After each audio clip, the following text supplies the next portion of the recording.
जी अस्सलाम वालेकुम, क्या हाल है? आप सब लोग खैरियत से हैं? साइफर केस अब तकरीबन मंतकी नतीजे की तरफ दौड़ रहा है। आज हेयरिंग है और आज कोई बड़ा फैसला नहीं हो सकेगा, लेकिन फैसले की तरफ पेशरफ्त शुरू हो जाएगी। और मेरा ख्याल ये है कि इमरान खान साहब एक आध महीने में डिसक्वालीफाई हो जाएंगे और शायद अक्टूबर का महीना इमरान खान साहब की डिसक्वालीफिकेशन का महीना हो और इसके बाद फिर इमरान खान साहब इलेक्शन नहीं लड़ सकेंगे। अब इलेक्शन क्यों नहीं लड़ सकेंगे ये हम आपको आज के व्लॉग में बताएंगे। और साइफर का केस बेसिकली है क्या, थोड़ी सी तफसील आपको इसकी भी बताई जाएगी। और 28 गवाह इमरान खान साहब के खिलाफ तैयार हो चुके हैं, आज उनकी फहरिस्त भी जारी कर दी जाएगी और इन गवाहों ने इमरान खान साहब के खिलाफ गवाही क्या दी है ये भी हम आपको आज के व्लॉग में बताएंगे। और इमरान खान साहब अपने 4 सीनियर वकला बाबर अवान साहब, सलमान अकरम राजा साहब, अली जफर साहब और हामिद खान साहब से गैर मुतमईन हो गए। अब इनके गैर मुतमईन होने की क्या वजह ये भी हम आपको आज के व्लॉग में बताएंगे। हम सबसे पहले वकला की तरफ आते हैं। बाबर अवान साहब वजीर कानून रहे हैं, इमरान खान साहब के बहुत करीब रहे हैं। सलमान अकरम राजा साहब सीनियर वकील हैं पाकिस्तान के अंदर और ये इमरान खान साहब के भी बहुत करीब हैं। अली जफर साहब सेनेटर भी हैं और इमरान खान साहब के ज़ाहिर इंतहाई करीबी साथी भी समझे जाते हैं। और हामिद खान साहब पुराने पाकिस्तान तहरीक इंसाफ के साथ मुंसलिक हैं और जब हुकूमत आई थी इमरान खान साहब की तो हामिद खान साहब को ज़रा डिस्टेंस पर रखा गया था और हामिद खान साहब नाराज़ भी थे इमरान खान साहब से। लेकिन आज ये सीनियर वकला हैं और इमरान खान साहब के हर केस के अंदर ये अपीयर होते हैं, लेकिन इमरान खान साहब इनसे गैर मुतमईन है। इमरान खान साहब का ख्याल ये है कि ये वकील मेरे साथ मिलते तो हैं, लेकिन जब इन्हें कहा जाता है कि आप मीडिया में जाके ओपनली बात करें तो उस वक्त ये ओपनली बात नहीं करते और इनके बजाय शुएब शाहीन साहब, नईम हैदर पंचोता साहब और नियाजी साहब और फिर इसके साथ साथ मरवत साहब वो ये कहते हैं कि जब भी बात करने की बारी आती है तो वो चारों बात करते हैं, लेकिन जो मेरे सीनियर वकला हैं वो खामोश रहते हैं। इनकी खामोशी की वजह क्या है? इमरान खान साहब पूछते हैं इनसे कि क्या आप गवर्नमेंट से डरते हैं, क्या आप स्टेट से डरते हैं, क्या आप एजेंसियों से डरते हैं, क्या आप पाकिस्तान पीपल्स पार्टी या नून लीग से डरते हैं? वो बार बार इनसे पूछते हैं, लेकिन वकला खामोश रहते हैं और वो खान साहब को बताते हैं कि सर अभी बहुत बड़ा सफ़र तय करना है हमने। हम अगर अभी से बोल पड़ेंगे, अगर हम अभी से हाई कोर्ट को नाराज़ कर लेंगे, अगर हम अभी से सुप्रीम कोर्ट ऑफ पाकिस्तान को नाराज़ कर लेंगे तो फिर हमारे लिए हालात बड़े ख़राब हो जाएंगे। बल्कि खान साहब ने हामिद खान साहब से यह भी कहा कि आप तो नए चीफ जस्टिस ऑफ पाकिस्तान काजी फायज ईसा साहब के इंतहाई करीब हैं, तो आप उनसे बात तो करें। लेकिन हामिद खान साहब भी इस मामले में आगे बढ़ने के लिए तैयार नहीं है। लेकिन यहाँ पे मैं आपको एक और चीज़ बताता चलूँ कि खान साहब ने अपने वकला से यह भी कहा, तमाम जो लीगल टीम है उसे ये कहा है कि किसी शख्स ने भी काजी फायज ईसा साहब के खिलाफ बात नहीं करने, बल्कि खान साहब के स्टैंडिंग आर्डर्स हैं कि कोई भी शख्स काजी फायज ईसा साहब के खिलाफ बात नहीं करेगा। और खान साहब का ख्याल ये है कि अभी बहुत सारे केस हैं, ज़ाहिर है हमारा केस चल रहा है, फिर वो हाई कोर्ट में जाएगा, अगर हमें हाई कोर्ट से रिलीफ नहीं मिलता तो अल्टीमेटली हमें सुप्रीम कोर्ट ऑफ पाकिस्तान जाना पड़ेगा। लिहाजा अब अगर हम चीफ जस्टिस ऑफ पाकिस्तान को नाराज़ कर लेंगे तो इसका हमें नुकसान होगा।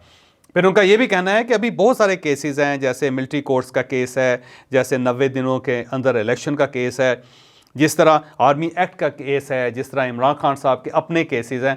तो इस वक्त अगर चीफ जस्टिस ऑफ पाकिस्तान को नाराज़ कर लिया गया तो इन केसेस के ऊपर भी पीटीआई को ख़ास फ़ायदा नहीं हो सकेगा। लेकिन इसके बावजूद खान साहब को एक शिकवा है कि मेरे जो सीनियर वकला हैं वो मीडिया के अंदर अपीयर नहीं होते और ठोक के बजा के बात नहीं करते, जिस तरह शुएब शाहीन साहब करते हैं या जिस तरह नईम हैदर पंचोता साहब करते हैं। तो ये एक नई चीज़ पीटीआई के अंदर या पीटीआई के चेयरमैन की तरफ से सामने आती हुई नज़र आ रही है। तो आज साइफर केस शुरू हो रहा है, दोबारा शुरू हो रहा है और अब जो केस है इसके साथ चलान जमा करवा दिया FIA ने और उसमें सारा इशू जो है उसको खोल के बयान कर दिया गया और इमरान खान साहब के ऊपर और शाह महमूद कुरैशी साहब के ऊपर चार्जेस भी फ्रेज कर दिए गए। अब 28 गवाहों की फहरिस्त भी पेश कर दी गई है जो आज मीडिया के हवाले कर दी जाएगी और उन 28 जो गवाह हैं उनकी गवाहियाँ भी इस केस का हिस्सा बनी हुई हैं और उन्होंने साफ कह दिया है कि जी इमरान खान साहब के हाथ में हमने साइफ़र देखा था, फिर इमरान खान साहब उस साइफ़र को ले जाते हुए देखे गए, फिर खान साहब ने उस साइफ़र को गुम कर दिया, फिर खान साहब से पूछते रहे कि साइफ़र कहाँ है, लेकिन खान साहब ने उसका जवाब नहीं दिया। तो इन 28 गवाहों का ये कहना है कि साइफ़र के मामले में जो गड़बड़ हुई है, वो जो सिक्योरिटी ब्रीच हुई है, उसके ज़िम्मेदार सिर्फ़ और सिर्फ इमरान खान साहब हैं। और इन 28 जो गवाह हैं उनकी फहरिस्त में आज़म खान साहब भी शामिल हैं, जो ज़ाहिर है principal secretary to prime minister थे इमरान खान साहब के दौर में, और उनकी गवाही भी ज़ाहिर है बड़ी सॉलिड गवाही है।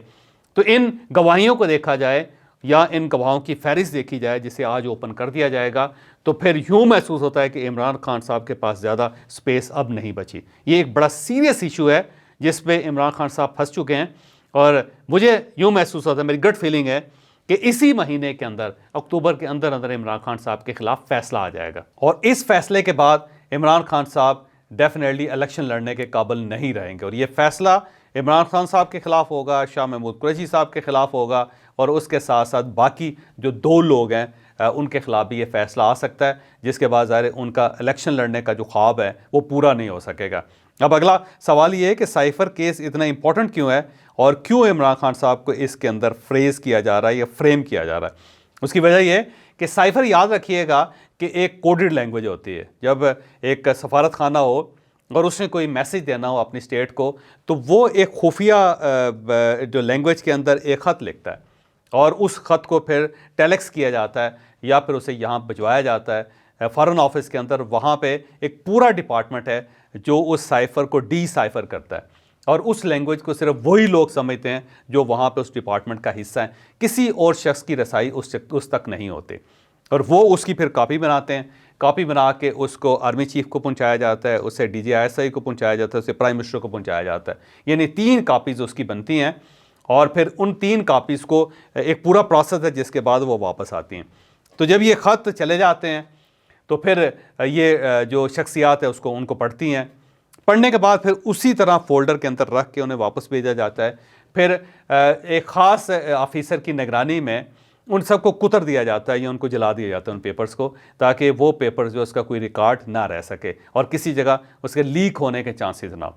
अब सवाल ये है कि अगर फ़र्ज़ करें एक साइफ़र बाहर निकल भी गया तो पाकिस्तान को क्या नुकसान हो सकता है? शदीद नुकसान हो सकता है, क्योंकि जो साइफ़र की लैंग्वेज है, जो खुफिया कोड्स हैं, वो मुख्तलिफ मुल्कों के पास होते हैं। उन्होंने चोरी कर लिए होते हैं या फिर उन्होंने कुछ सिस्टम ऐसे लगाए होते हैं कि जिसके तहत कहीं ना कहीं से जो मुल्क के कोड्स हैं उनके पास आ जाते हैं। अब फ़र्ज़ कर लें कि पाकिस्तान का जो कोड है वो हो सकता है इंडिया के पास हो सकता है इसराइल के पास हो सकता है अमेरिका के पास हो सकता है UK के पास हो, क्योंकि ज़ाहिर है सीक्रेट एजेंसीज़ हर जगह पे काम कर रही होती हैं। तो कोड्स उनके पास आ गए, लेकिन उन कोड्स का मतलब क्या है ये उसको नहीं समझ सकते। लेकिन जब उनके पास एक तहरीर आ जाती है, यानी डी-साइफ़र हुआ एक पेपर आ जाता है, तो फिर उसको मैच करना आसान हो जाता है। यानी आपने कोड्स में कुछ चीज़ लिखी, अब उसका तर्जुमा भी आपके पास आ गया, तो जब तर्जुमा इस साइड पे आ गया तो बड़ी आसानी से आप उसको मैच कर सकते हैं कि इस लफ्ज़ का मतलब ये है, इसका मतलब ये है। तो बड़े बड़े एक्सपर्ट्स होते हैं, वो फिर साइफ़र को डी-साइफ़र हुई इबारत के साथ मिला के सब कुछ जान सकते हैं।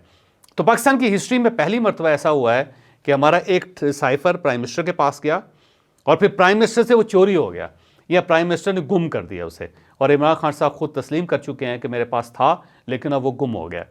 और फिर वो साइफ़र अमेरिका के अंदर एक वेबसाइट के ऊपर एक अखबार के अंदर छप गया। अब एक तहरीर है जो पूरी दुनिया के सामने है और एक कोड है जो ज़ाहिर है दुनिया के खुफिया इदारों के पास होंगे, तो वो बड़ी आसानी से उसको मैच करके इस हमारा जो साइफ़र है उस तक पहुंच सकते हैं, और इसके बाद पाकिस्तान की जो सीक्रेट तहरीर है कोई भी वो सिक्योर नहीं रह सकेगी। तो ये बड़ा सीरियस इशू है।